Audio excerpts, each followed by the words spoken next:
And for today's video, ayan guys, maulan ang panahon natin today. Hindi ko alam kung may bagyo ba o ano guys. Ayan, kumusta naman sa inyo?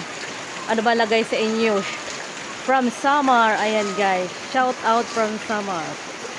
O, diba? Siguro may bagyo tayo guys. Iba na yung panahon ngayon. Dapat summer ngayon kasi March. Pero ngayon, ulan. Ayan. Pero blessing yan ang ulan guys. Yan ang pinaka the best na blessing. O, diba? Maulan for today. Guys, naglinis tayo ng ating guys, sahig. Dahil maulan for today. O, ayan. Marami lang guys, yung ating sahig. O. Nilinisan natin. O, ito yung natin. Palm tree guys. O.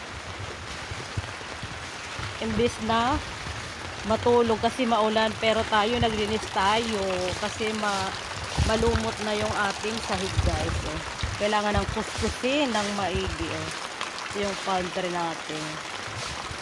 O diba guys, malakas yung tubig, malinis yung tubig natin ngayon kasi ulan. Oh.